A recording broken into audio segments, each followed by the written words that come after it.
In 1991, Nelson Mandela was elected president of the African National Congress, ANC, a momentous step in South Africa's transition from apartheid to democracy.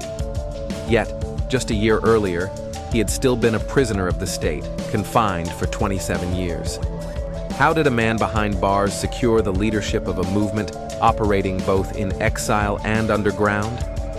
The answer lies in a combination of strategic negotiations, unwavering moral authority, and an extraordinary global campaign that turned him into an icon.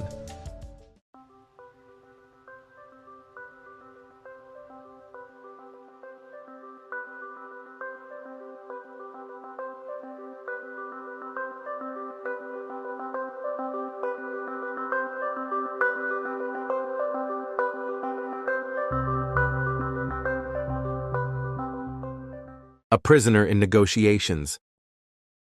By the mid-1980s, apartheid South Africa was crumbling.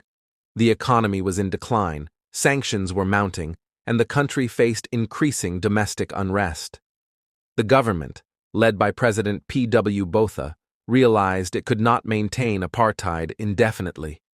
But how to unwind it without triggering a revolutionary collapse? Some prominent business leaders of the era had started to engage in discussions with the ANC regarding the impending political transformation in the country.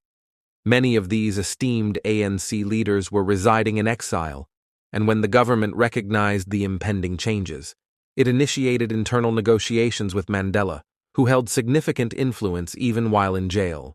Starting in 1985, the apartheid government officials visited him in Pollsmoor prison, where he was held in relative isolation from his ANC comrades. The government's aim was clear: to see if Mandela was willing to abandon the armed struggle in exchange for a negotiated settlement. Mandela, ever the strategist, saw an opportunity. He listened, he engaged, but he refused to concede on the ANC's fundamental demands: an end to apartheid, the unbanning of the ANC, and the release of political prisoners. His insistence on these conditions, combined with his careful diplomacy, reshaped the power dynamic.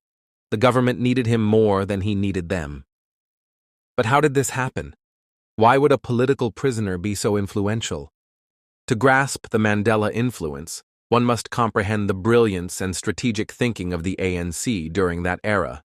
Despite being banned and its leaders imprisoned or exiled, the party maintained its political influence within the country. It employed physical pressure through its military wing, the MK, and had internal leaders like Winnie Mandela actively opposing the government in the name of the ANC. Additionally, there were other influential anti-apartheid organizations, such as the United Democratic Front, UDF, which encompassed diverse racial groups and undermined the apartheid ideology by demonstrating opposition. The UDF aligned itself with the ANC. Furthermore, there was internal economic pressure from newly formed trade unions, notably the National Union of Mine Workers, led by Cyril Ramaphosa, which advocated for enhanced labor rights. These unions also aligned with the ANC. Consequently, any political transformation in the country was contingent upon the ANC's presence and support.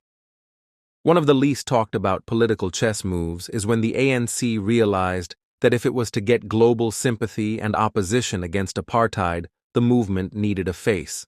And this is where Nelson Mandela comes in. He had been in jail for 2 decades because of his beliefs, and his wife and children were popular and beloved figures within the country. And so they changed tactics from ambiguity to making the anti-apartheid movement into a free Mandela movement. The image of an old man who lost everything due to his political beliefs and the ongoing cruelty and crime against humanity by the apartheid government transformed Mandela into a global icon. It gave him a huge political capital.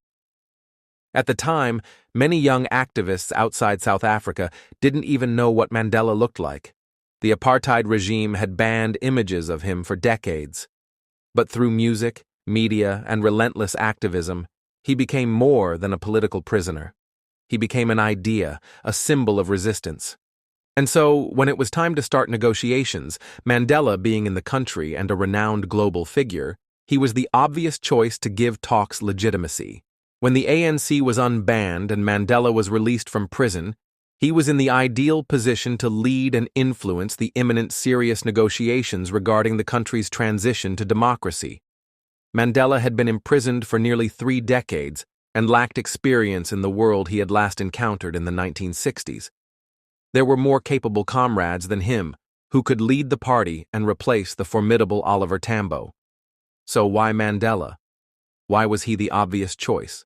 The ANC strategically positioned him as the face of the anti-apartheid movement, providing him with the political ammunition he needed. In return, Mandela demonstrated exceptional leadership and unwavering commitment to the movement, refusing to compromise or succumb to the government's demands even in the face of isolation and vulnerability. Despite his unrelenting demands, he also earned the respect of his oppressors, showcasing his ability to transcend the conflict. This combination of moral conviction, exceptional leadership qualities, and global recognition made him a formidable political figure, well suited to lead the ANC. While some countries initially viewed the ANC with suspicion, having a leader of his character provided it with legitimacy. Anyways, don't forget to subscribe.